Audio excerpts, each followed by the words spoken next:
ہم نے یہ سنا ہے کہ اعتدال پر رہنے کے لیے معاف کرنا سیکھنا چاہیے، اس لیے کہ اگر آپ لوگوں کو معاف کر دیں تو اللہ بھی آپ کو معاف فرمائے گا۔ یہ اتنی اعلیٰ درجے کی خوبی ہے اور اتنی یہ ایسی سنت ہے جس سے انسان کو خود اپنی ذات کو بڑا فائدہ پہنچتا ہے کہ ہم جب صدق دل سے کسی کو معاف کر دیتے ہیں تو ہمارے دل میں کہیں کوئی کدورت رہتی ہی نہیں ہے، کوئی غصہ نہیں رہے گا ہمارے دل میں، تو وہ خود ہمارے لیے، ہماری ذہنی صحت اور جسمانی صحت کے لیے بہت بہتر ہے۔ یہ میرا خیال ہے کہ اعتدال کی نسبت بہت زیادہ اعلیٰ درجے کی خوبی ہے۔ اعتدال میں تو ہم ایک درمیانی لیول پر آپریٹ کر رہے ہوتے ہیں، لیکن جہاں معاف کرنے کی بات ہے تو معاف کرنا جب ہم شروع کرتے ہیں تو ہمارا مقام بڑا بلند ہونے لگتا ہے، دنیا کی نظر میں بھی، اور اس کا اجر اللہ کے یہاں بھی بہت ہے کہ ہم کسی نے کتنا ہی بڑا قصور کیوں نہیں کیا، کسی نے ہمیں کتنا ہی بڑا نقصان کیوں نہیں دے دیا، ہمیں ہماری جڑیں کتنی ہی کیوں نہیں کاٹنے کی کسی نے کوشش کی، ہم سے ایک براڈ مسکراہٹ کے ساتھ اس کو دل سے معاف کر دیتے ہیں کہ کچھ نہیں کیا۔ اگر کوئی آدمی معافی مانگنے آ بھی جائے تو ہم بڑی خوش دلی سے، بڑے ہنستے ہوئے چہرے کے ساتھ ہم اسے کہتے ہیں کہ ارے forget it، تم نے کچھ نہیں کیا، تو مجھے تو یاد بھی نہیں تم نے کچھ کیا ہے۔ تو جب ہم اس انداز میں معاف کرتے ہیں تو اللہ کے یہاں اس کا اجر بہت بڑھ جاتا ہے، اور وہ یہاں بھی دنیا میں بھی ملتا ہے اور آخرت میں بھی ملے گا۔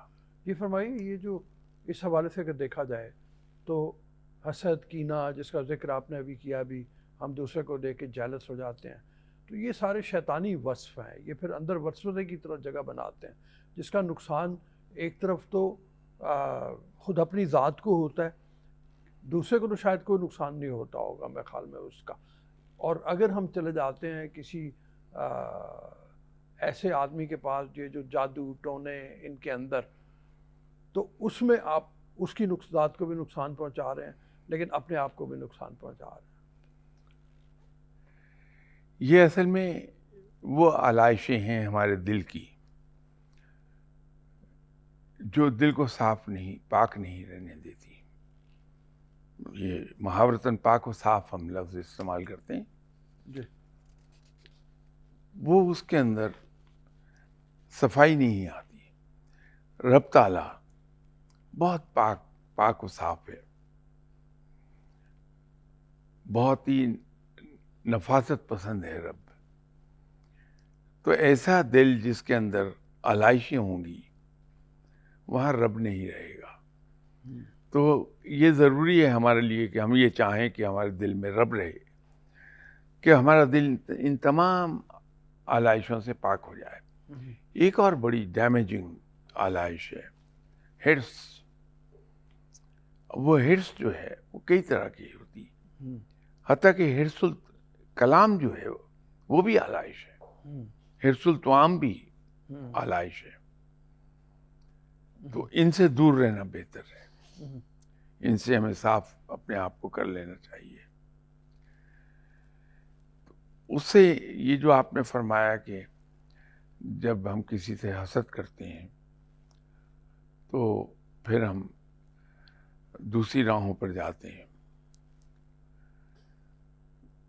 بات درست ہے یہ کہ جب ہمارا بس کسی طرح نہیں چلتا تو پھر ہم ایسی جگہوں پہ چلے جاتے ہیں اپنے ہی جیسے انسانوں کے پاس داد فریاد لے کے، اور وہ ہمیں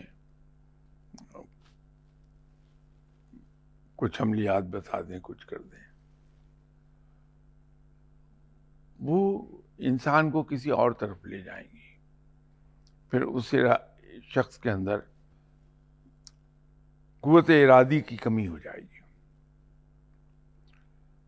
وہ کسی کام پر کنسنٹریٹ نہیں پورا کر پاتا، اس کو ایک آسان راستہ نظر آتا ہے، وہ اس کی طرف چل دیتا ہے، کیونکہ انسانی فطرت میں ایک چیز رکھی ہے کہ ہم اپنے آپ کو اپنی ناکامیوں کا الزام نہیں دینا چاہتے، ہم اپنے قصور اور اپنی ناکامیوں کا بوجھ دوسرے پر ڈالنا پسند کرتے ہیں۔ تو جب کوئی آدمی مجھے یہ کہے گا کہ تم پہ تعویذ ہوئے ہیں، تم پہ جادو ہوا ہے، تو یہ مجھے ایک اسکیپ مل جاتا ہے، فرار کا راستہ ہے، ذہنی فرار کا، کہ میں فوراً ہی اسے یقین کر لوں گا کہ ہاں یہ جو میرا فیلئر ہے، میں تو ٹھیک تھا لیکن یہ جادو سے، تعویذوں سے میرے اوپر اثر کر دیا اور میری یہ رکاوٹ۔ حالانکہ اور پھر بہت لوگ کہتے ہوئے آپ کو ملیں گے کہ ہمارا رزق باندھ دیا ہے، یہ شرک ہے۔ رازق میرا رازق میرا رب ہے، اور وہ سب سے طاقتور ہے۔ اگر وہ کوئی چیز مجھے دینا چاہتا ہے تو کسی کی طاقت نہیں کہ اس کا ہاتھ روک لے، لیکن جب میں یہ کہتا ہوں کہ میرا رزق باندھ دیا، کہ رب تو مجھے دینا چاہ رہا ہے لیکن کسی نے جادو تعویذ کے ذریعے میرا رزق باندھ دیا، تو میں معاذ اللہ مجھے ان الفاظ کے لیے معاف فرمائے، کسی شخص کو زیادہ طاقتور سمجھ رہا ہوں کہ اس اللہ کے دیے ہوئے رزق کو اس نے روک دیا ہے۔ مسلمان ان راہوں پر نہیں چلتا ہے۔ ہم یہ سنتے ہیں کہ میں رشتے ناطے کو باندھ دیا۔ اگر رب کوئی کام کرنا چاہتا ہے، کسی کی کوئی طاقت نہیں کہ اسے روک سکے، صرف ہم بے صبر ہو جاتے ہیں۔ ہر کام کا ایک وقت مقرر ہے، اس نے اپنے کام وقت پر ہونا ہے۔ ہم بے صبر ہوتے ہیں تو ہم پھر ان راہوں پہ چلے جاتے ہیں جو درست نہیں ہیں۔ رب کوئی میرا کام کرنا چاہتا ہے، کسی کی ہمت نہیں کہ اسے روک لے، اور اسی طرح اگر رب نہ چاہے کہ میرا کوئی کام ہو، کسی کی ہمت نہیں کہ اس کام کو کروا دے۔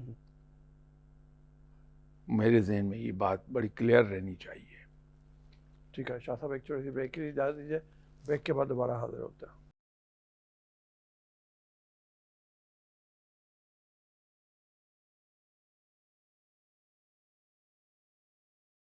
جی بریک کے بعد اچھا شاہ صاحب، ایک اور سوال ہے، وہ یہ ہے کہ ہم نے سنا ہے کہ اعتدال پر رہنا صوفیوں کا معجزہ ہے، اور وہ راستہ ہے جو دنیا کو گل و گلزار بنا سکتا ہے، تو اس کے بارے میں ارشاد فرمائیے۔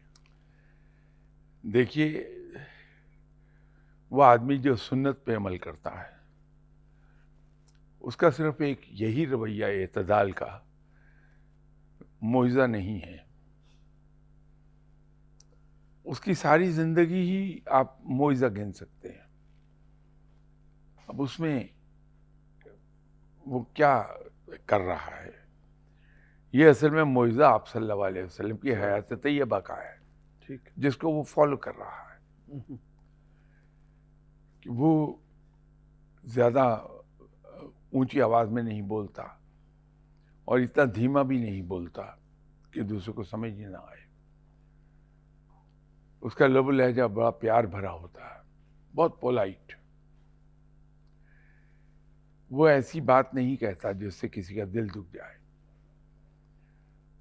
ہوتا وہ صاف گو ہے، لیکن بات کرنے کا وہ ایک ایسا انداز اپناتا ہے جو دوسروں کو ہرٹ نہیں کرتا۔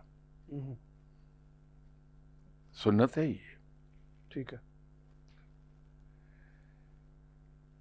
وہ اپنی ضروریات، اپنے آرام، اپنے آسائش، اپنی خواہش، اس کو قربان کر دیتا ہے دوسرے کی خواہش پوری کرنے کے لیے، دوسرے کو آسائش پرووائڈ کرنے کو، دوسرے کی ضرورت پوری کرنے کو، دوسرے کی بھوک مٹانے کو۔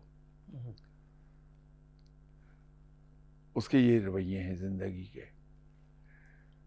پھر وہ کسی شخص سے گلہ شکوہ نہیں کرتا۔ اگر انسان کچھ بھی نہ کرے زندگی میں، صرف ایک کام کر لے کہ گلے شکووں سے اپنی زبان کو روک لے تو دنیا اس کے لیے جنت بن جائے گی.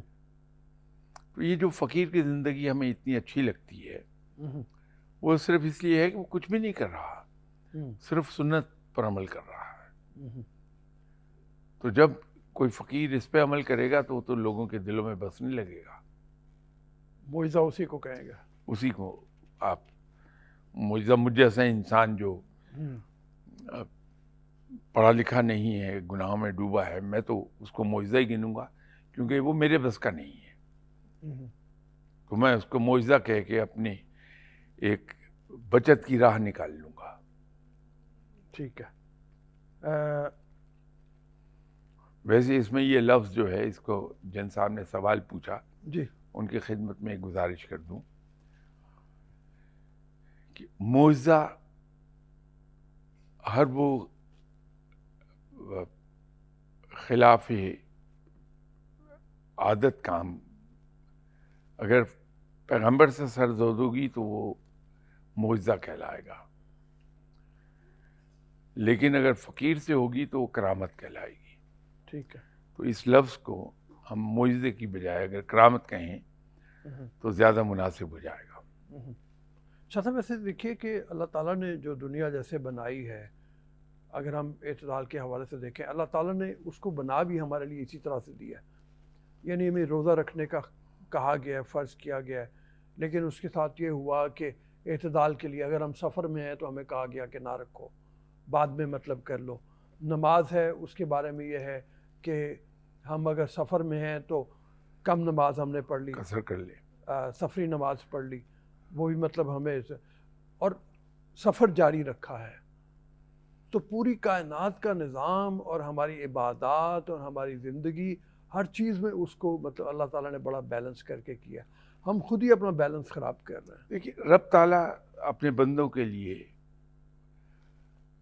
بندوں کو مشکل میں نہیں ڈالنا چاہتا. رب تعالیٰ وہ سہولت دیتا ہے. ہمارے دین میں بہت سہولت ہے ہمارے لیے کہ اگر تو ہم نارمل ہیلدی لائف گزار رہے ہیں, میں رپیٹ کر دوں کہ نارمل اور ہیلدی لائف, تو ہمیں احکامات پر پوری طرح عمل کرنے کا حکم ہے, اور اگر ہم نہیں کریں گے تو اللہ کو جواب دیں. لیکن جب حالات نارمل نہیں ہیں تو رب تعالیٰ نے ہمیں چھوٹ دے دی. جیسے آپ نے فرمایا کہ سفر کی حالت میں قصر نماز پڑھنی ہے, نمازوں کو جمع کر سکیں گے ہم. جمع کرنے سے مراد میری یہ نہیں کہ پورے ہفتے کی نمازیں ایک بار پڑھوں گا میں, ظہر اور عصر کو جمع کر لوں گا اور مغرب اور عشاء کو میں اکٹھا کر لوں گا, اکٹھے پڑھ لیں گے. تو یہ سہولت ہے تاکہ جیسے آپ نے کہا کہ سفر جاری رہے, اس میں کوئی دقت نہ آئے. روزہ رکھنے کی چھوٹ ہے مسافر کو, بعد میں گنتی پوری کر لے. یہ تمام سہولتیں ہیں. نماز انسان کی اگر صحت نہیں ہے ٹھیک تو جتنا حصہ کھڑا ہو کے نماز کا پڑھ سکتا ہے وہ پڑھے, حکم ہے.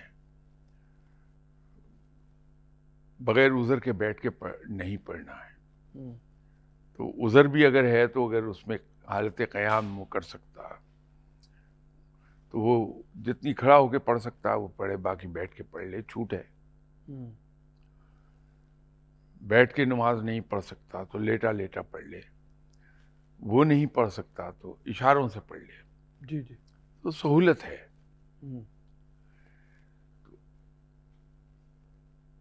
یہ سہولت رب تعالیٰ ہمیں دیتا ہے, اور اس میں اسلام میں کہیں جبر نہیں ہے بلکہ سہولت ہے. ٹھیک ہے, ہمارے پروگرام کا وقت یہاں ختم ہو رہا ہے. میں ہمیشہ آپ سے یہ استدعا کرتا ہوں کہ پروگرام دیکھ کے اپنا فیڈ بیک ضرور دیجیے, اور اپنے سوال بھی ہمیں بھجوائیے. ٹاپکس بھی آپ اگر بھیجنا چاہیں تو ہم ان کے اوپر بھی ضرور غور کریں گے اور شاہ صاحب کے سامنے رکھیں گے. ابھی اجازت دیجیے, اللہ حافظ.